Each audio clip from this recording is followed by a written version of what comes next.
All right, let's welcome Josele Ballester from Fireballs GC. Josele, well played today, 5 under par round of 66. You're currently 7 under for the tournament, tied second. Can you just take us through your round today? What went well for you out there? Yeah, pretty much everything went well. I was fortunate to start the day on 2 tough holes and drain in a couple long putts. Those are always nice to see, especially early in the round. And then I kept it going. I was feeling really good off the tee. It's something that I've worked hard on the last few weeks, and it's been paying off. And with the wind that we had today and even yesterday, like being able to keep it low and put it in position was key, and it was key for me as well.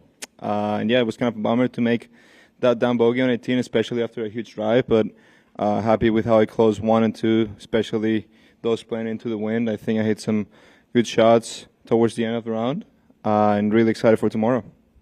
It's your 5th start on LIV Golf. You'll be playing tomorrow with Dean Burmester and John Rahm in the final group on Sunday. Are you surprised at how quickly you've adapted to playing on this league? A little bit, especially because my beginning in professional golf was not as good as I would have liked. I think maybe there were some expectations outside that I didn't deal with that great. And I had to go back to my basics, the things that I do good and that made me the player that I am. And yeah, I've been working really hard over the last month. I know my potential. I know that when I'm playing great, I can do good things.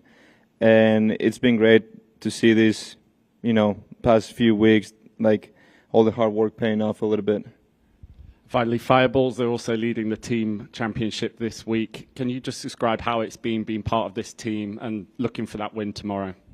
Yeah, I mean, looking for my first individual win out here as well with the team. It's going to be really special. It's going to be super fun. At the end of the day, the cool thing about LIV is that you play for something bigger than yourself.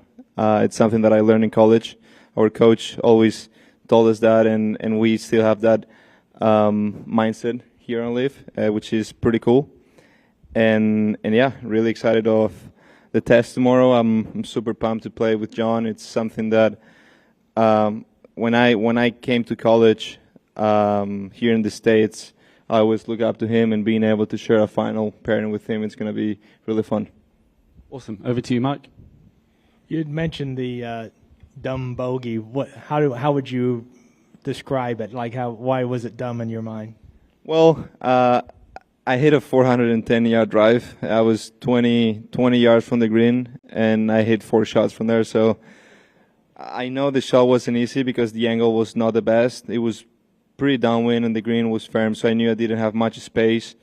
And maybe this is something that I need to get better at, being more disciplined, and even on a 40-yard wedge shot, being able to, just aim 5 to 7 yards right and accept that from that position I'm not going to make birdie. I executed okay. I didn't put the spin that I wanted, and the ball just released over the green in the rough. I had a bad lie over there and hit a really good putt from 6 feet for par that lipped out. So yeah, I was honestly not expecting to leave that hole with a bogey after the drive that I hit.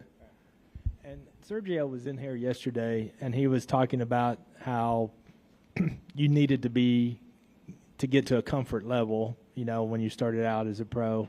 Do you feel like you're so much more comfortable now than you were, say, in Virginia and Dallas? Yeah, totally. But it's funny how this goes, right? Because I think that I finished my postseason in college pretty good with a 4th spot in nationals, and it was a confidence booster. And for whatever reason, I came up here to professional golf and hit me really hard. I felt like for the first time in my life, I was pretty far from my competitors. So I had to, sit down with my people and discuss, okay, what do we have to do if I want to, reach the level that I want to reach? And again, maybe it's showing and it's paying off a little earlier than what I would have expected, but just enjoying every moment out here. And one last question from me. If you win tomorrow, you'd be the youngest LIV golfer to win an event. What would it mean to you to win something so young in your professional career? I don't think I would. I wouldn't think that much on the age side. It would be more like the accomplishment of, starting my professional career not the best way, and in 2 months turning around and winning in fashion, especially again being with John on the final pairing and with many great players. These are the moments that I practice for so much in my career, and being able to live my first one tomorrow, it's going to be pretty fun. Thank you. Matt? Josele, you led the field in round 1 in stroke gain off the tee. Today, I haven't seen it yet, but I'm sure you're definitely up there. Can you talk about how that driver has been a weapon for you, especially the last 2 events? Yeah, it kind of started in Valderrama, honestly. I wasn't hitting it very great, and we had that windy first day, and I had to start keeping the ball low to put it in position, and kind of switched a little bit the mindset of how hitting drivers. I have the length, so I don't really worry about the distance that much, and I just started hitting like this mid-flight phase. My idea is almost like a compression, like as I would hit my irons. That same idea with the driver, and the ball is starting a little left and curving to the right pretty much every single time. And it's funny because I've never been a guy that misses left, but I've been afraid of the left miss. And now I'm confident that I can aim left and the ball will curve what it should. So, yeah, I mean, when I'm good at the tee, as a good friend of mine said once, I'm dangerous. So hopefully I can keep up, put it in position. So not just off the tee today, there were a couple situations where you were in some tricky spots off the green and you got up and down. I think a lot of us knew you could hit the ball far, but the ability to get up and down seems like has gotten better from your first start until now. Why has that improvement taken place? Just work. I feel like professional world kind of exposed me a little bit on the areas that I was not as good at first. And yeah, on my case around the greens and especially in the bunker, I was not feeling very good pretty much this entire season, and I feel like I still don't feel as good as I would like. But slowly working with a couple guys, just learning from all the guys out here that are amazing. So I start taking few things that I could implement in my short game.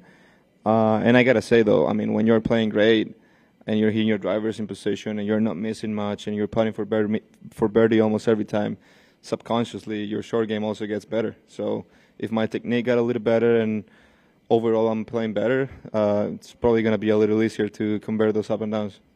Thank you. Do we have any more questions? Josele, well played today. Thank you very much for your time and good luck tomorrow. Anytime. Thank you, guys.